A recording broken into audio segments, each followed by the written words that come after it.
السلام علیکم ورحمۃ اللہ تعالی وبرکاتہ۔ جامع رضویہ منظر اسلام کے آن لائن سبق میں آپ کا خیر مقدم ہے۔ پیارے بچوں، کھولتے ہیں اپنی کتاب المعتقد المنتقد اور پہلے کچھ عبارت پڑھ لیتے ہیں، اس کے بعد اس کا مطلب سمجھتے ہیں۔ شروع کر دیتے ہیں۔ بسم اللہ الرحمن الرحیم۔ ومن المستحیل العقلی ایضا كل ما أدى إثباته إلى نفيه أو فعله إلى تقدم فاعله على نفسه، ومثال المستحيل شرعا لا عقلا عدم صحة صوم الحائض وصلاتها والمغفرة للكافر ودخوله الجنة، دل على استحالة ذلك قواطع الكتاب والسنة۔ پیارے بچوں، ابھی آپ نے عبارت سنی۔ اس سے پہلے صاحب کتاب نے محال عقلی کی مثالیں پیش کی تھیں۔ نہار، شب و روز کا اجتماع، یہ بھی محال عقلی سے ہے۔ ایسے ہی اونٹ کا سوئی کے ناقے میں داخل ہونا، یہ بھی محالات عقلیہ سے ہے۔ ایسی اس طرح کی یہ ساری اور ان کے اندر محال عقلی ہونے کی وجوہات بھی بیان کی۔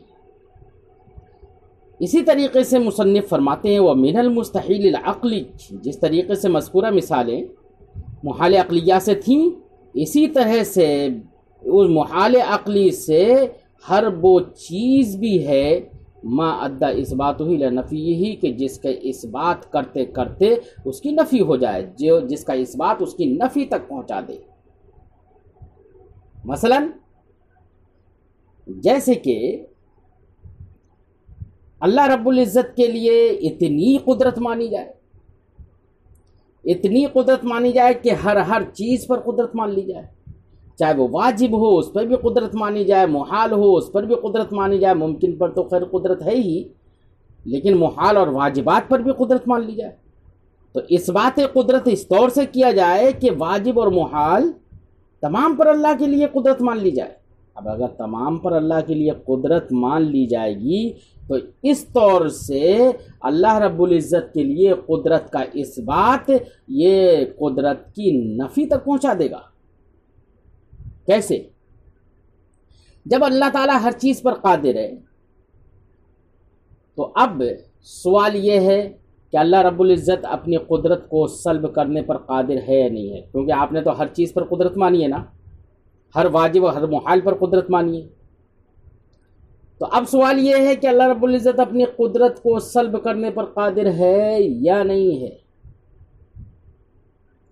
اگر اللہ رب العزت کو اپنی قدرت پر سلب کرنے پر قدرت سے اپنی قدرت کو سلب کرنے پر قادر نہ مانا جائے تو عجز لازم آئے گا۔ جس عجز سے بچنے کے لیے تو عجز لازم آئے گا، اور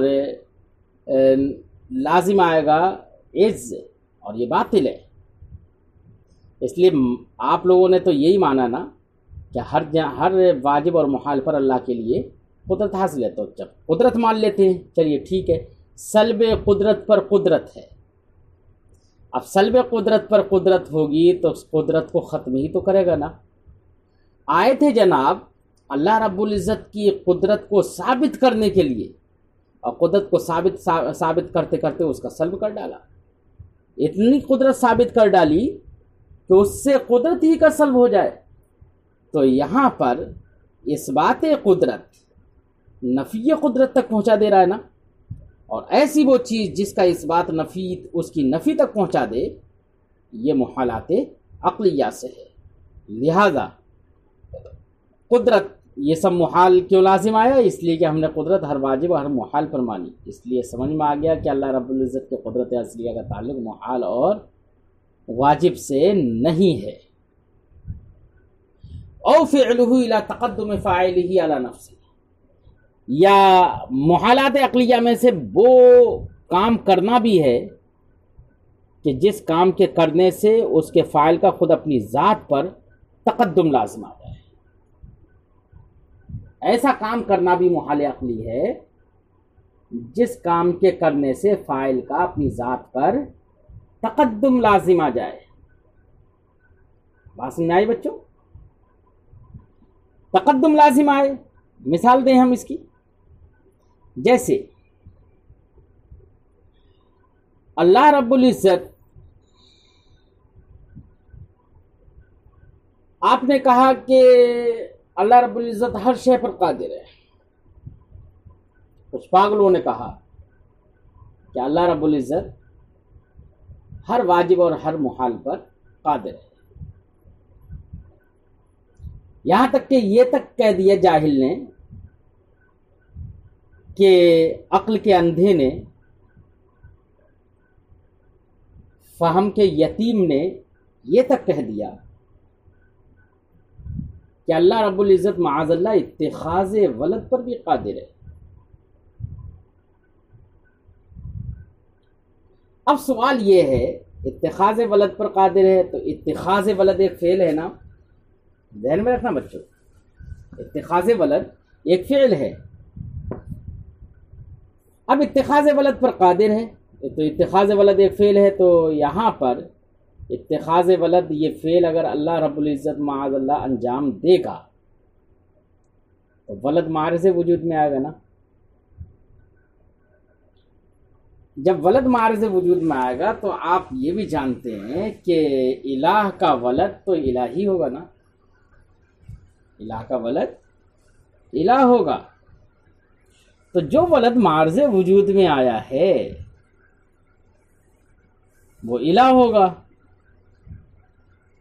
اور الہ معرض وجود میں آ رہا ہے، معرض وجود میں آ رہا ہے، اس کا مطلب پہلے سے وہ موجود نہیں تھا. یہی تو مطلب ہے وہ. جب یہ مطلب ہے تو وہ ہوگا حادث الہ، اور ہر حادث اپنے وجود میں علت کا محتاج ہوتا ہے، لہذا ماننا پڑے گا کہ وہ الہ جو معرض وجود میں آ رہا ہے وہ علت کا محتاج ہے. کس کا محتاج ہے؟ علت کا. اور اس الہ کی علت بھی کون بنے گا؟ الہ ہی بنے گا. وجود کس نے بخشا اسے؟ اس کے لیے موجد کون ہے؟ خالق کون ہے اس کا؟ اس الہ کا خالق. ایک تو الہ کا خالق مخلوق ہونا، اس الہ کا جو دوسرا پیدا ہو رہا ہے اس کا مخلوق ہونا، ایک تو یہی بہت بڑی خرابی. دوسرے یہ کہ چلیے وہ مخلوق ہے تو اس کی علت کیا ہے، اس کی علت موجدہ کیا ہے؟ تو علت موجدہ تو وہی الہ ہے نا. تو اور ہر علت اپنے معلول پر مقدم ہوتی ہے. تو یہاں پر الہ مقدم ہو گیا الہ پر. الہ کا مقدم ہونا خود الہ پر لازم آ رہا ہے. یہی تو تقدم الشیء، تقدم الفاعل علی نفسہ ہے. یہ لازم کیوں آیا تقدم الشیء علی نفسہ؟ یہ اس لیے لازم آیا کہ اتخاذ ولد پر آپ نے قدرت مان لی. اتخاذ ولد ایک فعل ہے جو کہ اللہ رب العزت کے حق میں محال ہے، محال پر آپ نے قدرت مان لی، اس لیے یہ تقدم الشیء علی نفسہ ہی لازم آ گیا. بات سمجھ آئی بچوں؟ تو فرماتے ہیں کہ یہ بتانے کی ضرورت نہیں ہے کہاں کون کون سا محال عقلی ہے، بس آپ سمجھ لیجئے کہ جس شے کو اس ثابت کرتے کرتے اس کی نفی ہو جائے تو سمجھ لو وہ بھی محال عقلی سے. جہاں پر تقدم الشیء علی نفسہ ہی لازم آ جائے سمجھ لو وہ بھی محال عقلی ہے. خود فاعل کا اپنی ذات پر مقدم ہونا جہاں پر لازم آ جائے وہ بھی کیا ہوگا؟ محال عقلی ہوگا. بات سمجھ آئی؟ صاحب کتاب فرماتے ہیں وَمِنَ الْمُسْتَحِيلِ الْعَقْلِ أَيْضًا كُلُّ مَا أَدَّى إِثْبَاتُهُ إِلَى نَفْيِهِ. محال عقلی سے یہ بات بھی ہے کہ ہر وہ چیز جس کا اس بات نفی تک پہنچا دے وہ بھی محال عقلی سے. اور فعلہ الی تقدم فاعلہ علی نفسہ، یا وہ بھی چیز محال عقلی ہے کہ جس کا کرنا اس کے فاعل کو اس کی ذات پر تقدم کو واجب کرے. بہرحال محالات عقلیہ کی اب تک مثال صاحب کتاب نے دی، بڑی وضاحت کے ساتھ بیان کیا. اب صاحب کتاب آگے وہ مثالیں دے رہے ہیں کہ جو محال شرعی ہو، اور ہر محال شرعی محال عقلی تو نہیں ہوتا ہے. ہاں محال شرعی محال عادی ضرور ہوتا ہے، لیکن ہر محال شرعی محال عقلی نہیں ہوتا ہے. تو اگلی کون سی مثال دے رہے ہیں؟ جو کہ محال شرعی ہو، محال عقلی نہ ہو. مثال محال شرعاً تو محال ہو لیکن عقلاً محال نہ ہو. جیسے کہ شریعت کہتی ہے کہ حائض، جنبی کا روزہ رکھنا صحیح نہیں ہے، نماز پڑھنا صحیح نہیں ہے، تو ان کی نماز صحیح نہیں ہو رہی ہے، ان کا روزہ صحیح نہیں ہو رہا ہے، تو ان کا روزے کا صحیح ہونا اس حال میں کہ یہ جنبی ہو، حائض ہو یا نفاس والی ہو، اس حالت میں ان کی نماز کا یا روزے کا صحیح ہونا یہ محال ہے، اور شرعاً محال ہے۔ اس کا وجود، ایسی نماز کا وجود اور ایسے روزے کا وجود شرعاً نہیں ہو سکتا، عقلاً محال نہیں ہے۔ عقل تو کہتی ہے کہ نماز نام ہے ارکان مخصوصہ کا، اور ارکان مخصوصہ آدمی کھڑے ہو کر ادا کر رہا ہے تو ارکان مخصوصہ تو ادا ہو رہے ہیں، جب ارکان مخصوصہ ادا ہو رہے ہیں تو نماز کا وجود ہوگا عقلاً، لیکن شرعاً وجود نہیں کہ ارکان مخصوصہ ایسے کتنے بھی ادا کرتے رہے۔ اگر طہارت نہیں ہے تو بغیر طہارت کے ایسے ارکان مخصوصہ ادا کر رہا ہے، اٹھنا بیٹھنا کر رہا ہے، تو وہ اٹھا بیٹھی تو ہوگی، نماز نہیں ہوگی۔ تو شرعاً وجود محال ہے جنبی اور حائض کی نماز کا، ان کے روزے کا، شرعاً یہ محال ہے ان کا وجود، لیکن عقلاً محال نہیں ہے۔ صاحب کتاب فرماتے ہیں مثال المستحیل شرعاً، اس محال کی مثال جو شرعاً محال ہو، لا عقلاً، عقلاً محال نہ ہو۔ کیا ہے مثال؟ عدم صحت صوم الحائض، حائض کے روزے کی صحت کا نہ ہونا، یعنی حائضہ عورت کا روزہ و صلاتہا اور اس کے نماز کا صحیح نہ ہونا۔ شریعت نے کہا کہ نماز صحیح نہیں ہوگی، تو نماز کا وجود ان کا متصور ہی نہیں ہے شرعاً۔ والمغفرہ للکافر، ایسے ہی والمغفرۃ للکافر، کافر کے لیے مغفرت، یہ بھی محال عقلی سے ہے، وہ محال عقلی نہیں سو، محال شرعی سے۔ شریعت کہتی ہے ان اللہ لا یغفر ان یشرک بہ ویغفر ما دون ذلک لمن یشاء، کافر کے لیے مغفرت نہیں ہے، یہ شریعت نے کہا ہے۔ کافر کے لیے مغفرت کا ہونا محال شرعی ہے، عقلاً محال نہیں ہے۔ کیوں عقلاً محال نہیں ہے؟ عقل تو کہتی ہے کہ جتنے دن اس نے کفر کیا، جتنے دن اس نے جرم کیا ہے، اس جرم کی سزا اتنی ہی دن ملنا چاہیے، ہمیشہ نہیں ملنا چاہیے۔ جب ہمیشہ نہیں ملنا چاہیے، جب ہمیشہ اگر سزا نہیں ملنا چاہیے، تو اب ایسی صورت میں اگر ہمیشہ سزا نہیں ملے گی تو بغیر مغفرت تو اس کا مطلب مغفرت ہو جائے گی، جہنم میں ہمیشہ پھر نہیں رہے گا۔ شریعت کہتی ہے جہنم میں ہمیشہ رہے گا، عقل کہتی ہے کہ ہمیشہ جہنم میں نہیں رہنا چاہیے، جتنے دن اس نے گناہ کیا اتنے دن بس خالی سزا ملنا چاہیے اسے۔ بات سمجھ آئی بچوں؟ تو کافر کے لیے مغفرت اور جہنم سے نکلنا یہ محالات شرعیہ سے ہے، محالات عقلیہ سے نہیں۔ ایسے اس کا جنت میں داخل ہونا یہ بھی محال شرعی ہے۔ دل علی استحالۃ ذالک، ان تمام باتوں کے محال ہونے پر دلالت کی ہے کتاب و سنت کی قطعی دلیلوں نے۔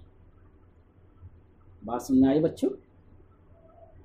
محال شرعی ہے، یہ محال عادی نہیں ہے۔ اب ایسی کچھ مثالیں دے رہے ہیں صاحب کتاب اگلے کہ جو محال عادی ہو، اور آپ جانتے ہیں اس سے پہلے پڑھ چکے ہیں کہ جو محال عادی ہوتا ہے اس کے لیے یہ ضروری نہیں ہے کہ وہ محال عقلی بھی ہو اور محال شرعی بھی ہو۔ تو ہر محال عادی محال شرعی یا محال عقلی نہیں ہوتا ہے۔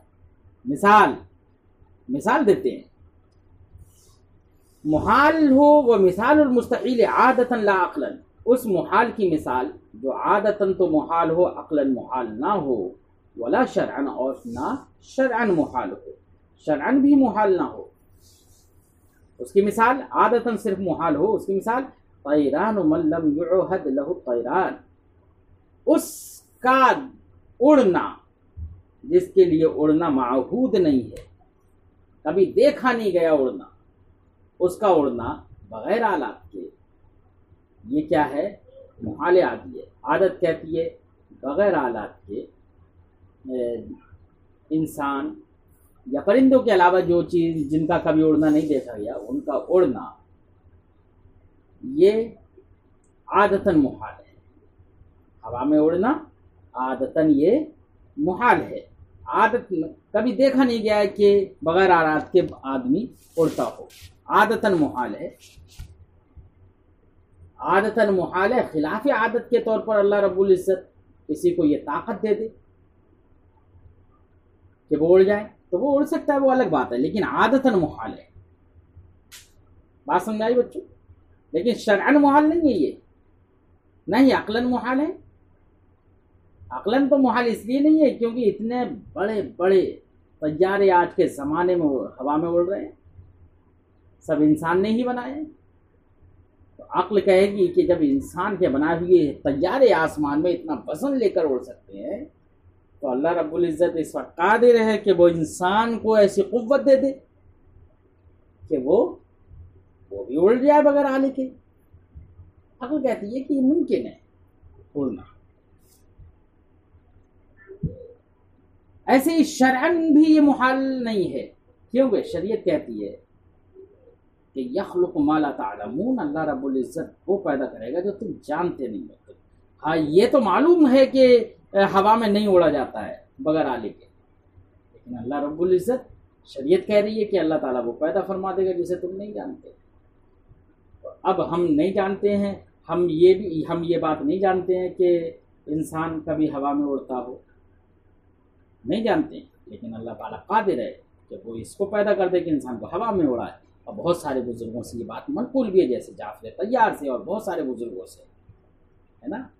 وہ بزرگ جن کا واقعہ بیان کیا جاتا ہے کہ ان کی بیوی سے چلتی رہتی تھی بہت زیادہ، بیوی ان کی بات نہیں مانتی تھی، ان کا کہنا نہیں مانتی تھی.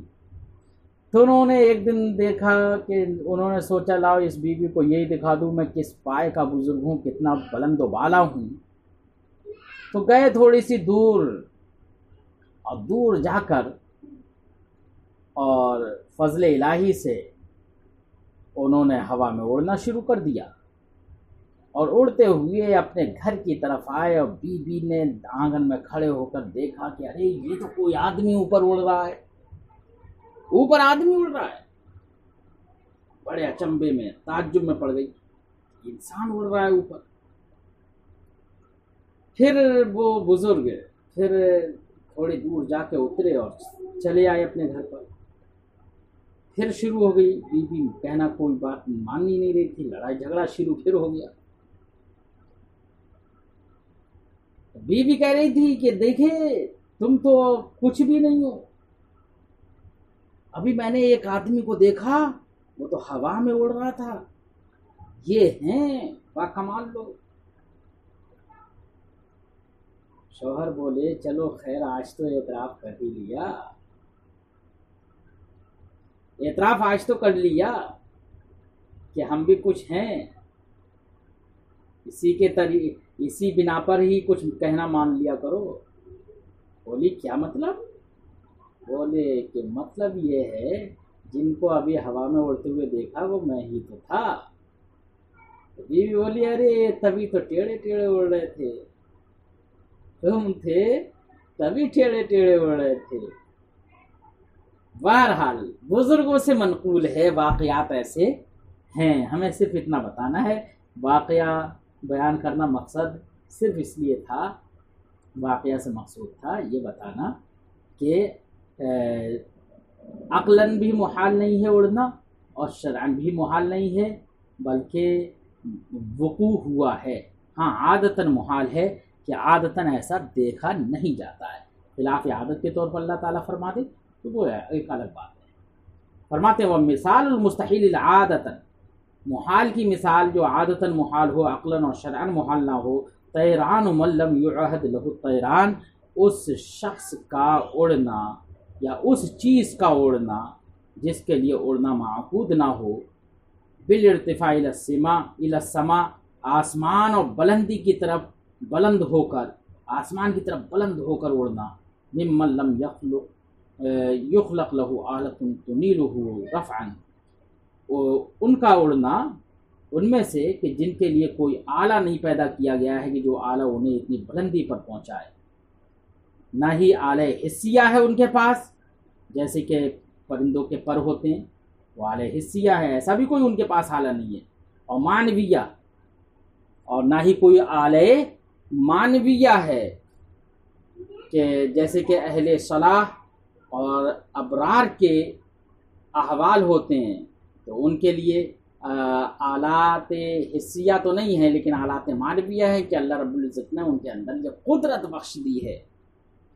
لیکن جس شخص کے لیے آلات بالکل نہ ہو، نہ ہی آلہ حسی ہو، نہ آلہ معنوی ہو، نہیں دیکھا گیا ہے، معہود نہیں ہے کہ ایسا شخص ہوا میں اڑے۔ ایسے شخص کے لیے ہوا میں اڑنا یہ محالات عادیہ تو ہے، محال عادی تو ہے، لیکن محال شرعی اور محال عقلی نہیں۔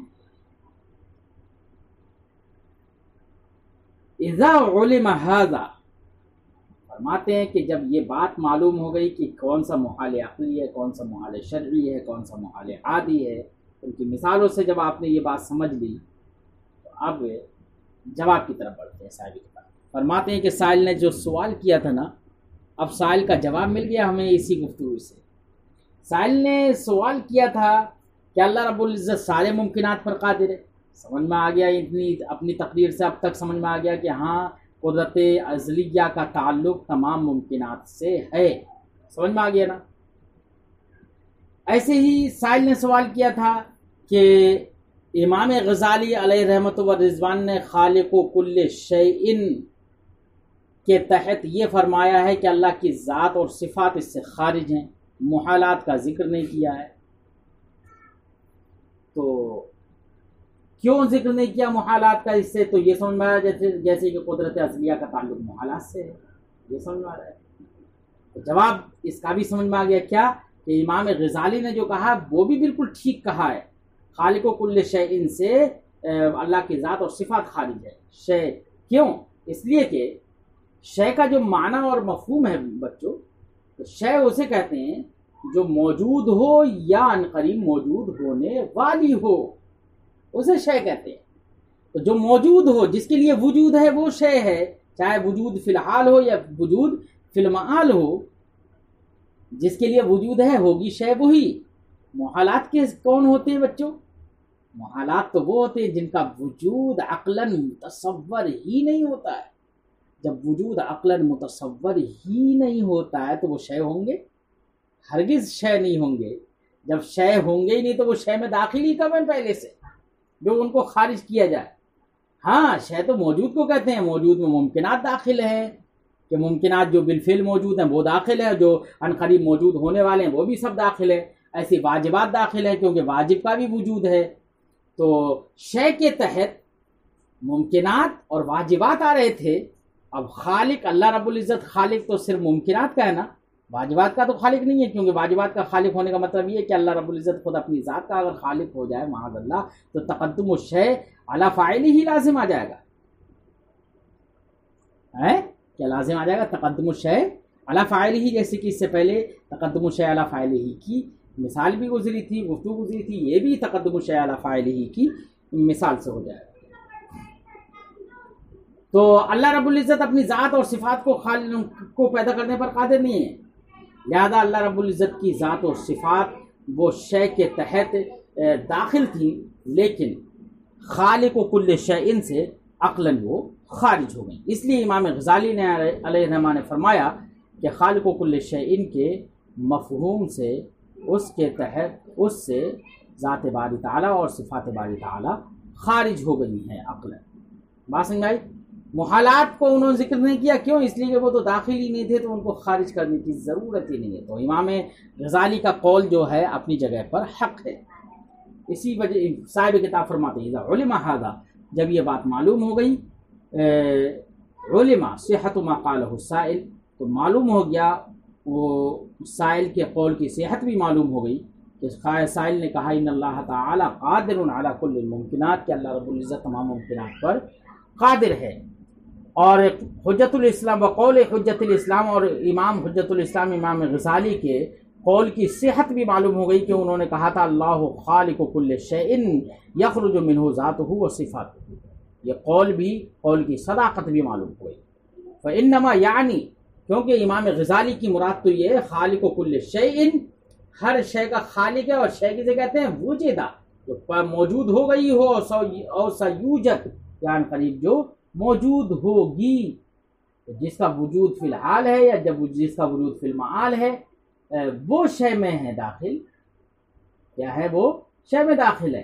تو شے سے مراد یہ ہے ان کی، والمستحیل العقلی غیر موجود، جو محال عقلی ہوتا ہے بچوں، وہ تو کبھی موجود ہی نہیں ہوتا ہے، نہ موجود ہوتا ہے ولا یوجد، نہ کبھی موجود ہوگا۔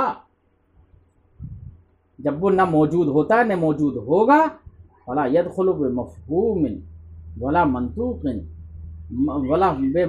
ولا منطوق تحت ذلك الشیء المخلوق۔ تو شے مخلوق جو خالق کل شیء میں شے جو ہے، شے مخلوق، اس شے مخلوق کے نہ منطوق کے تحت ہے کہ لفظ شے نہ اپنے طور سے معنی مطابقی کے اعتبار سے لفظ شے کا محالات عقلیہ، لفظ شے کا معنی مطابقی بھی نہیں ہے، یعنی اس پر دلالت بھی نہیں ہے، اور نہ ہی اس کا مفہوم ہے محالات عقلیہ۔ تو لفظ شے کے نہ مفہوم میں داخل ہوں گے محالات عقلیہ، نہ ہی اس کے منطوق میں داخل ہوں گے۔ وَلَوْ لَمْ يَسْتَحِلْ وُجُودُ ذَلِكَ، اگر اس کا وجود محال نہ ہوتا، اگر اس کا وجود یعنی محالات کا وجود محال نہ ہوتا، لما سمیا مستحیل، تو ان کا نام مستحیل ہی کیوں رکھا جاتا؟ ان کا وجود ہی محال ہے، کبھی وجود ہوگا ہی نہیں، اسی وجہ سے تو ان کا نام مستحیل رکھا گیا ہے۔ فلا یجد العقل الی وجود ذلک سبیلا، تو محال کے وجود کی طرف عقل کوئی راستہ نہیں پاتی ہے، عقلاً وہ محال ہے۔ انتہا مقال النابلسی، یہاں تک امام نابلسی کی بات مکمل ہو گئی۔ ھذا کلام علماء العقائد والکلام، یہاں پر صاحب کتاب ایک بات ذکر کر رہے ہیں، لیکن اس گفتگو کو ہم اگلے سبق میں ذکر کرتے ہیں، پھر کبھی ملتے ہیں، پھر اگلے سبق میں ملتے ہیں۔ السلام علیکم ورحمۃ اللہ تعالی وبرکاتہ۔